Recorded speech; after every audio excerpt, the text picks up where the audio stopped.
Alright, now before I get straight into talking about all the trade news and everything revolving around JaVale McGee and the Cleveland Cavaliers, I just would like to start off by saying that when this news kind of happened and, eventually started to develop and the trade got confirmed, I honestly thought the reporters were taking the piss on this. I didn't think the Los Angeles Lakers were going to be trading JaVale McGee at all, and especially to the Cleveland Cavaliers, but it has officially been confirmed by Woj himself that JaVale McGee has been traded to the Cleveland Cavaliers, as well as a second round pick, while the Cavs actually gave up Jordan Bell and Alfonso McKinnie. Now, before I get into, kind of the negatives on this, I want to start off by saying that there are a lot of positives on this trade for both teams. The Lakers were able to get rid of JaVale McGee and the contract I believe they recently signed him to, which I think was a player option or so.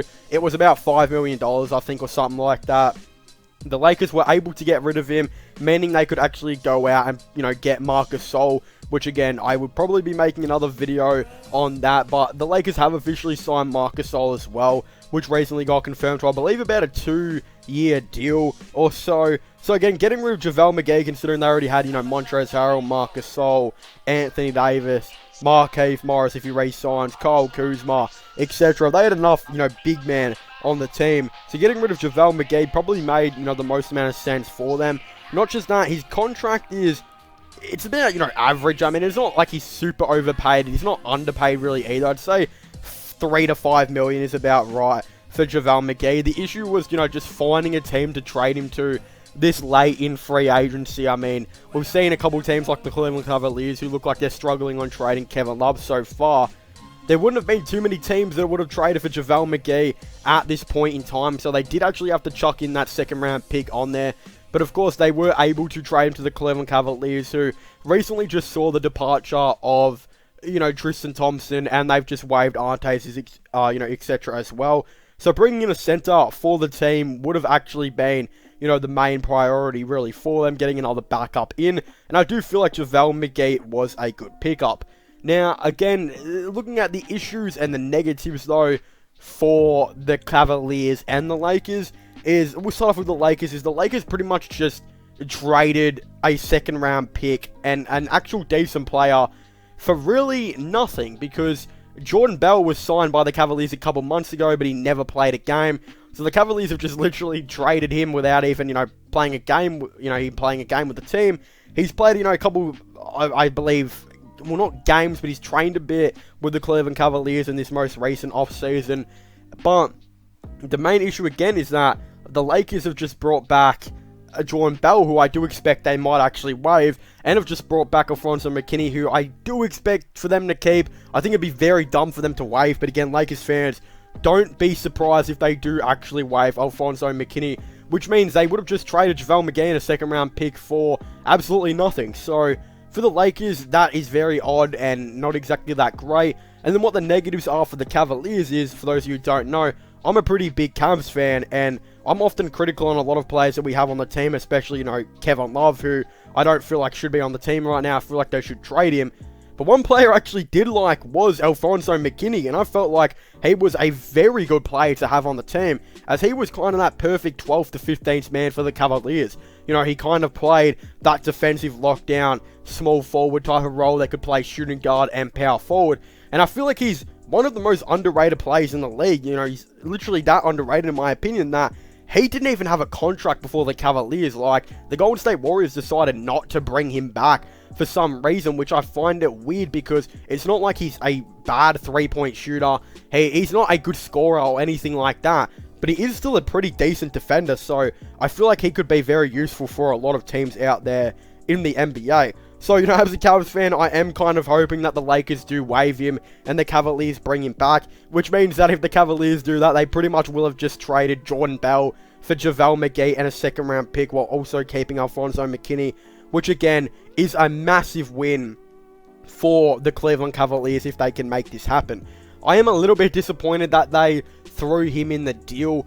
Them throwing him the deal kind of makes me think that the Lakers are actually going to keep him, because I just don't see why the Lakers would trade for him and not keep him. Like, again, it just doesn't make too much sense for me. Not just that, he does have somewhat of value, especially after his pretty good season with the Cavs.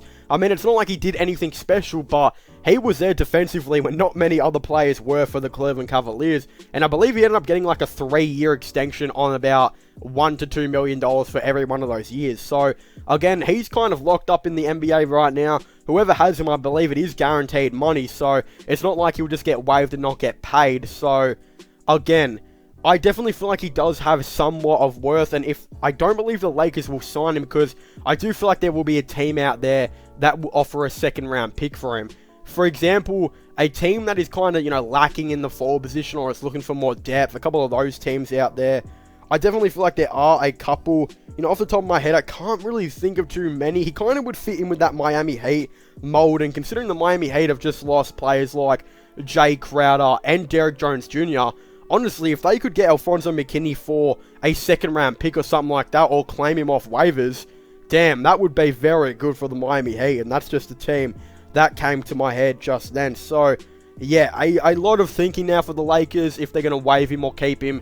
I would think they would keep him. I don't see why they would waive him, because, again, he does have somewhat of value, and if they waive him, another team like the Cavaliers or Heat, etc., will probably straight away come in and swoop him up. But right now, I do feel like the Cavaliers are kind of building a little bit of an underrated roster. Like, I mean, they lost Tristan Thompson, who was on $18 million.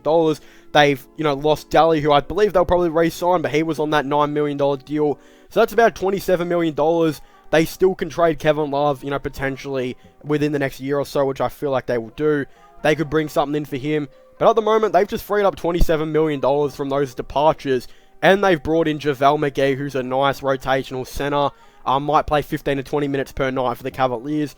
Not just that, they've also brought in Isaac Okoro for that, 5th pick. Great defensive small forward, which moves Cedi Osman to the bench. A lot more bench flexibility. And I believe they've got 2 or 3 roster spots, I think, open right now, following this Jordan Bell and Alfonso McKinney trade. So this kind of makes me think, are the Cavaliers going to be trading for someone else? Or are they going to be signing someone else? For example, I don't know if the Lakers actually want a Jordan Bell. I probably expect him to get waived. So let's just say he does get waived. Why would the Cavaliers trade him away if he was going to get waived or whatever, if they're not going to sign someone? Like, you know what I mean? They're going to be signing someone. I don't actually know who they're going to be getting. Probably most likely a G League player. Young J-League player, or a young player that went undrafted, etc., or maybe a young player starving for opportunity in the league. I just feel like the Cavaliers, do have some moves to make there. I still feel like they should trade Kevin Love.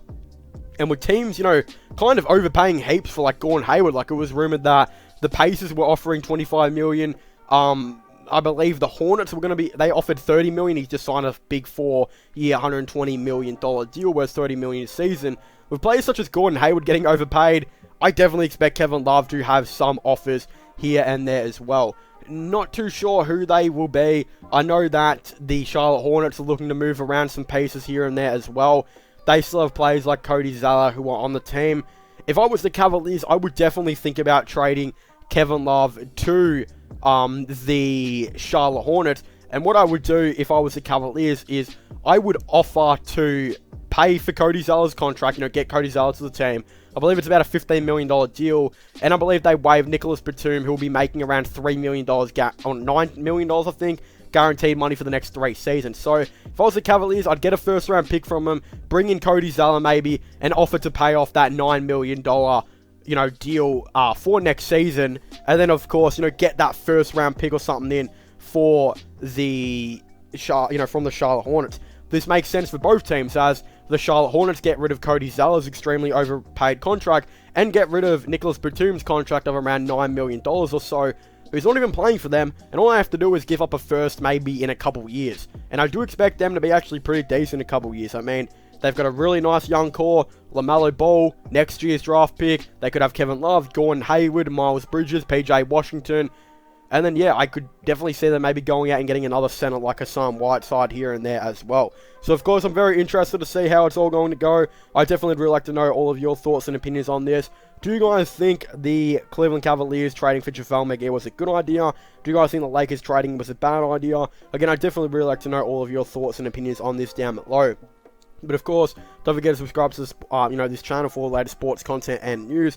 And of course, don't forget to subscribe to my gaming channel and my IRL/long channel. Don't forget to check out my podcast as well if you guys haven't already. Links for them will all be in the description down below. But as I was saying, thank you guys so much for watching this video. Make sure to leave a like, subscribe, and comment. And I'll see you guys next time. Goodbye.